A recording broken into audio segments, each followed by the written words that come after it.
As you can see, I have got goldenrod coming out my ears. Over the last year or two, I've let this edge of the wood line kind of grow out to let this goldenrod make its way out and whatnot. I had hardly any goldenrod last year, and it has sufficiently spread, which means, of course, our fall nectar flow is on. So we're going to take a look in the hive, see how we're looking, see if they're building up any honey stores from this fall flow. So let's take a look, get our beekeeping game on. And there's more goldenrod. This is the back pasture that I only really bush hog every now and then. And you can see the goldenrod is out there. And more.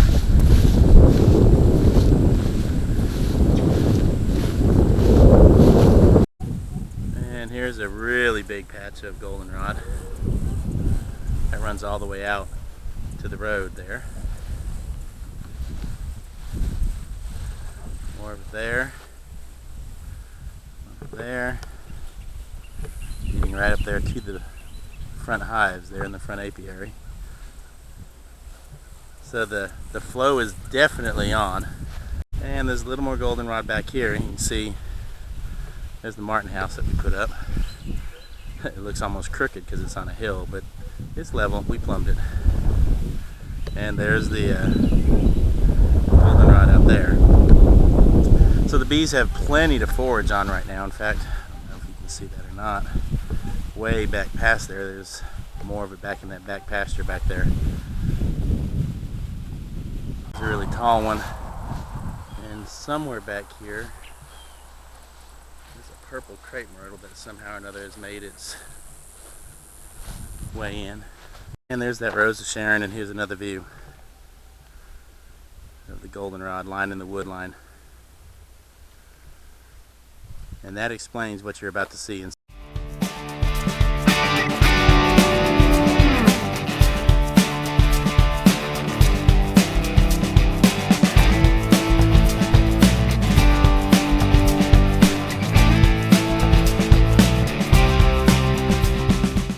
is that first hive we're going to take a look at here. Got it stuck on there pretty well. This is that hive that's actually the, let me smoke these guys first. It's actually the package from H&R apiaries we got in the spring. Since I'm suited up, as soon as I'm done with this, I'm going to go ahead and weed eat around this hive stand here. Thinking of some options to do over the winter to try to keep the grass from growing up so much. So keep a lookout for those. Alright, let's take this inner cover off and see what we got.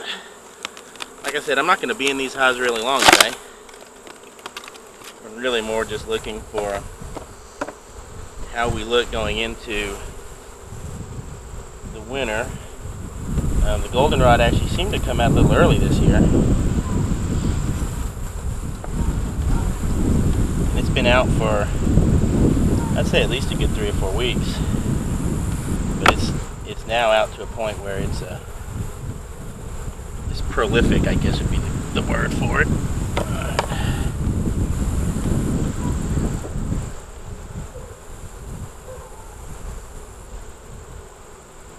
All right, look at that.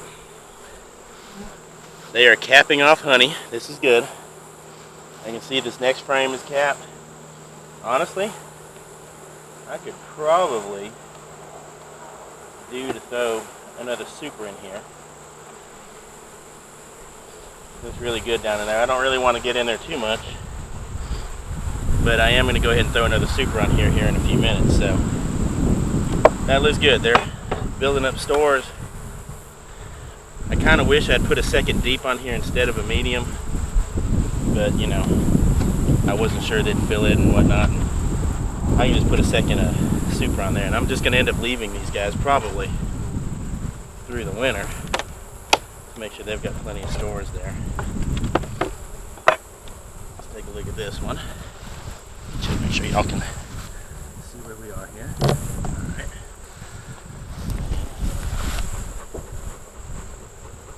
The girls up a bit.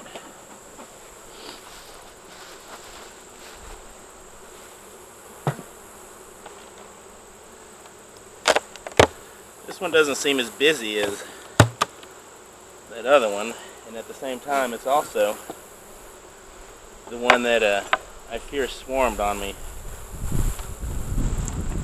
not too long ago, a late swarm that I missed.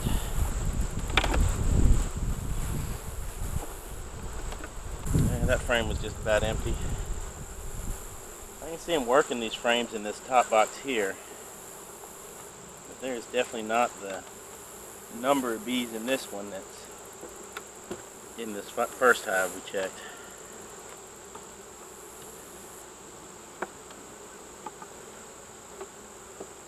Let's see. Well, we've got pollen, some nectar in there.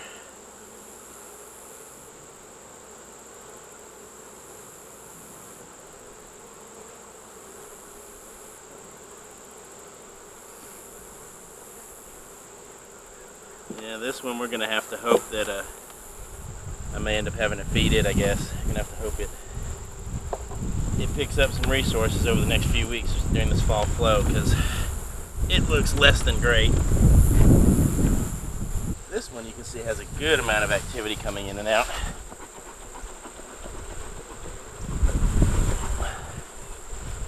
That one over here.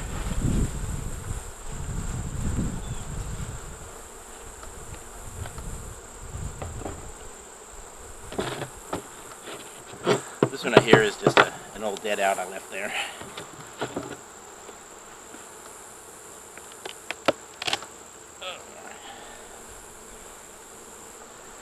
Good news is I have not seen hive beetles. Oh yeah, I can see this one's already got some capped honey in here too. Oh, look at all that propolis.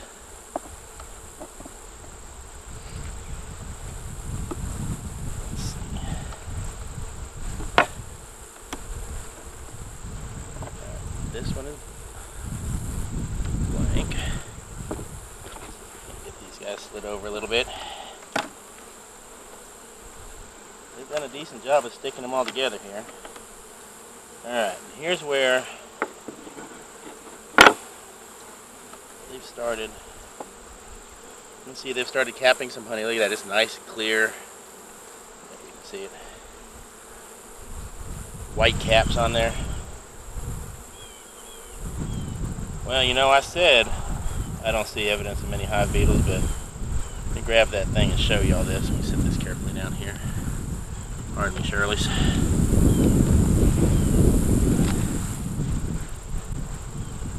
But my hive beetle Swiffer trap has been doing its job.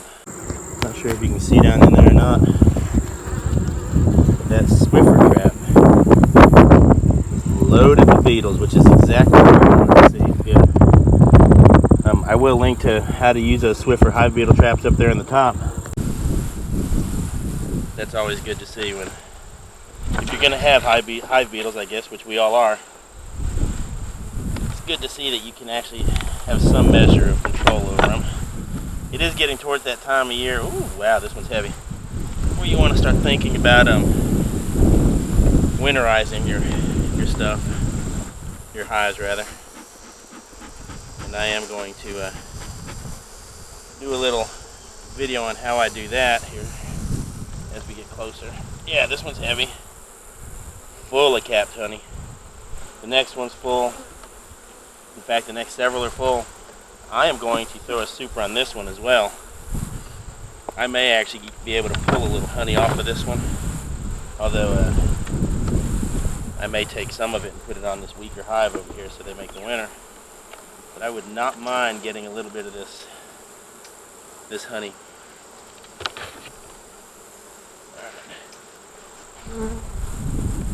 So that one overall looks pretty good. I'm not even going to go into the bottom box. Like I said, I'm more just checking, see how our honey flow is going. Get this stuff out of the way.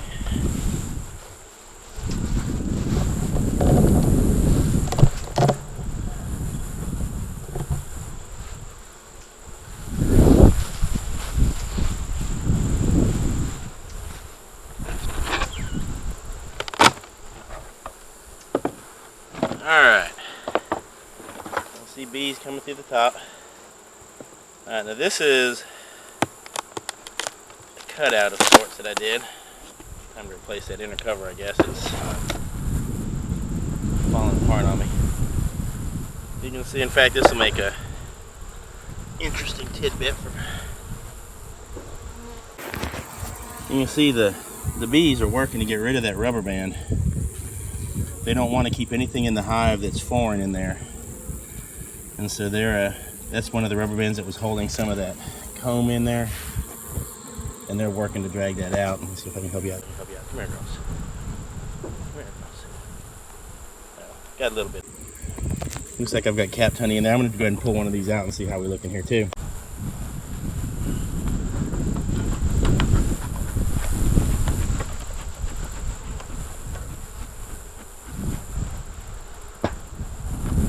Like I said, I see several hive beetles here. I'm going to need some Swiffer pads.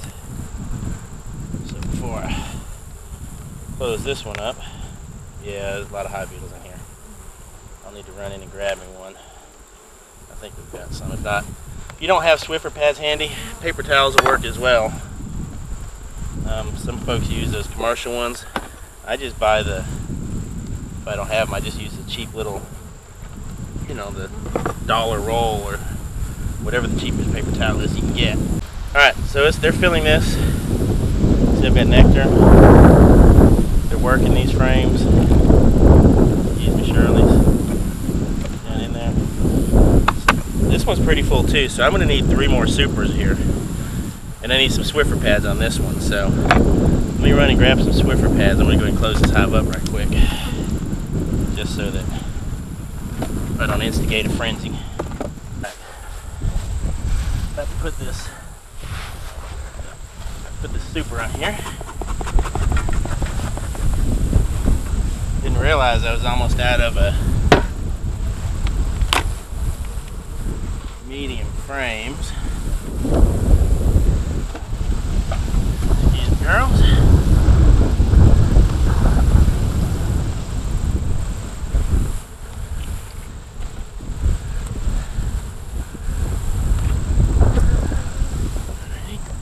Super on this one. I'm going to put another brood chamber on that end one because I'm out of mediums after this, and I will need to get some more.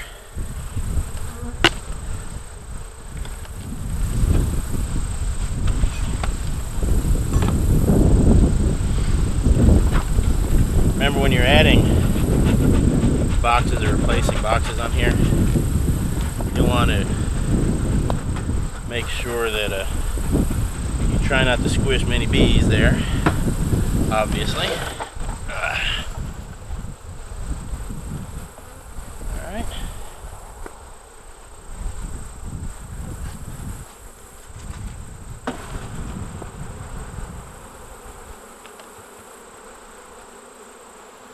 Alright, so there's that one.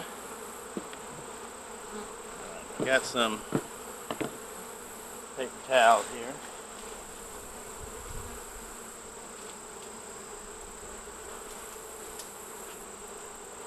What I'm going to do is just kind of tear these guys.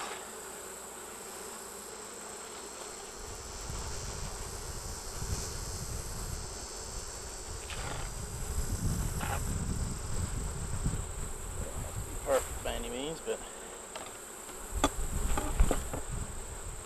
like I said, you can use any old paper towel or Swiffer pad.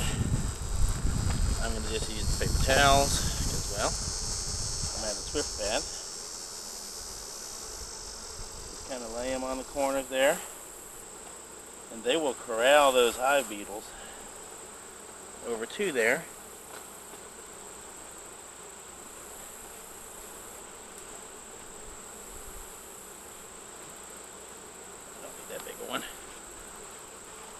They will get stuck up in there, so which is definitely what we want. You just lay them on here. Like I said, I'll link that in the top section there. It'll also be in the description below. Just let those suckers on there, set it down, and they will start catching hive beetles. Except that one. They're not going to catch that one because I got it. Okay, you can see I've got those paper towels down in there.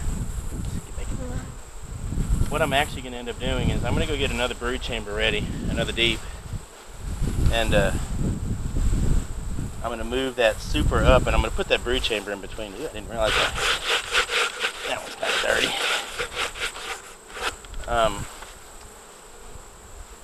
But that way the bees will work their way up through there. So let me go get that together real quick.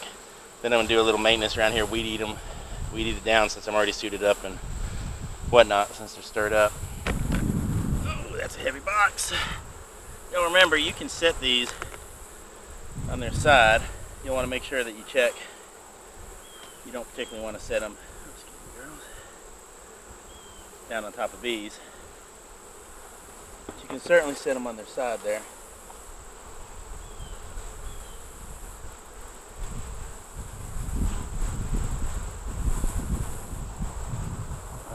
Kind of running out of the big pieces of paper towel here, but it'll be alright. Alright, so you take that. I'm going to put the second deep there.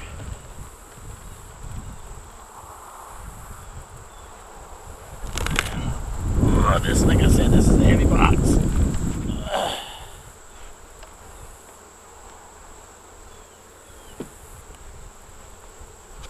And that way, girls. Alright, so I've got a second brood chamber and that super. That super's already quite full. You'll notice my stand here has got a little wobble to it. I'm going to have to stick something under the corner. So I'm going to go ahead and move the camera back a little bit, take care of some regular maintenance stuff, i.e. weed eating. This is the part the bees definitely do not like, but it's got to be done. Can't say it's one of the parts that I like doing either.